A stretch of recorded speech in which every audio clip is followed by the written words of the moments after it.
La autopsia oficial registró su muerte el martes a las 10:45 p.m., pero el chip de su INE se escaneó en una tienda de Texcoco el jueves a las 8:17 p.m. La noticia se esparció como un incendio en la comisaría, dejando a los oficiales con más preguntas que respuestas. El ambiente era tenso, las lámparas fluorescentes parpadeaban sutilmente, añadiendo una capa de inquietud a la ya pesada atmósfera. Los investigadores no daban crédito a lo que los registros mostraban. En medio de la sala, el detective principal sostenía el informe de la autopsia, sus ojos escudriñando cada palabra como si buscaran algún error que pudiera explicar aquella anomalía. El detective se permitió un momento para cerrar los ojos y respirar profundamente, intentando calmar la tormenta que se gestaba en su mente. No tiene sentido, pensaba para sí mismo, mientras recordaba las fotografías del cuerpo inerte, los ojos abiertos que miraban hacia el infinito, el cuello mostrando marcas inequívocas de estrangulamiento.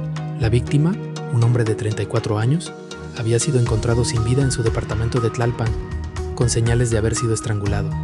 Las imágenes de la escena del crimen eran vívidas en la mente del investigador. La habitación estaba en penumbra, iluminada solo por la luz amarillenta de una lámpara de mesa volcada. Había un olor metálico en el aire, una mezcla de sangre y el perfume rancio que aún impregnaba las paredes. El detective podía oír el eco distante de la música que sonaba en alguno de los apartamentos vecinos, un recordatorio crudo de que la vida continuaba, ajena por completo al horror que se había desatado entre aquellas cuatro paredes. Los investigadores estaban desconcertados. El uso del INE indicaba que alguien podría estar suplantando su identidad o, peor aún, que el fallecido había estado vivo más tiempo del que se pensaba. La posibilidad de un error en la hora de la muerte era remota, pero no imposible. Es insólito, pero debemos considerar todas las posibilidades, había dicho el forense, con su voz serena y metódica, mientras revisaba nuevamente sus notas, cada palabra escrita con una precisión clínica. El misterio se profundizó cuando las cámaras del transporte público captaron a alguien que coincidía con la apariencia del fallecido subiendo a un autobús en Magdalena Contreras a las 6:23 p.m. el jueves. Las imágenes eran borrosas, las sombras del crepúsculo complicaban la identificación. El hombre llevaba un sombrero oscuro y su rostro nunca quedó completamente visible.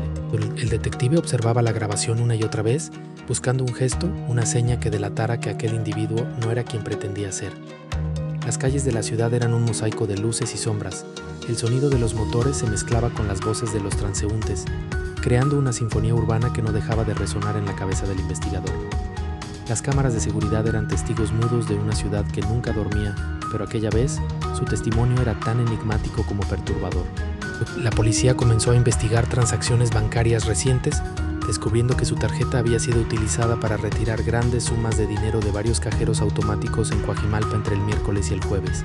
¿Quién se beneficia de todo esto?, se preguntaba el detective mientras repasaba los movimientos bancarios en la pantalla de su ordenador. La luz azulada iluminaba su rostro, acentuando las líneas de preocupación que surcaban su frente.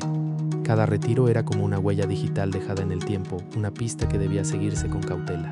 El detective imaginaba las manos que habían sostenido la tarjeta, el frío del plástico en contacto con la piel, el sonido del dinero siendo contado mecánicamente por la máquina. Los investigadores también analizaron el sensor del auto de la víctima, que se encendió y se movió por última vez la madrugada del miércoles a las 3:12 a.m. en dirección a Xochimilco. Sin embargo, el vehículo fue encontrado estacionado en un lugar completamente distinto, detrás de un centro comercial en Milpa Alta.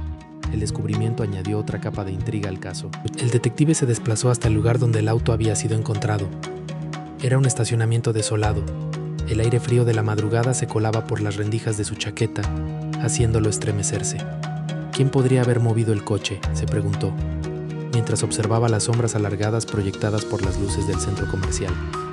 Sentía que el tiempo se estiraba, cada minuto una eternidad en la que las respuestas parecían esquivas, escondidas detrás de un velo de misterio. Para fomentar el misterio, el Apple Watch del fallecido registró actividad inusual, como latidos cardíacos y conteo de pasos, en intervalos irregulares desde la noche del martes hasta la tarde del jueves.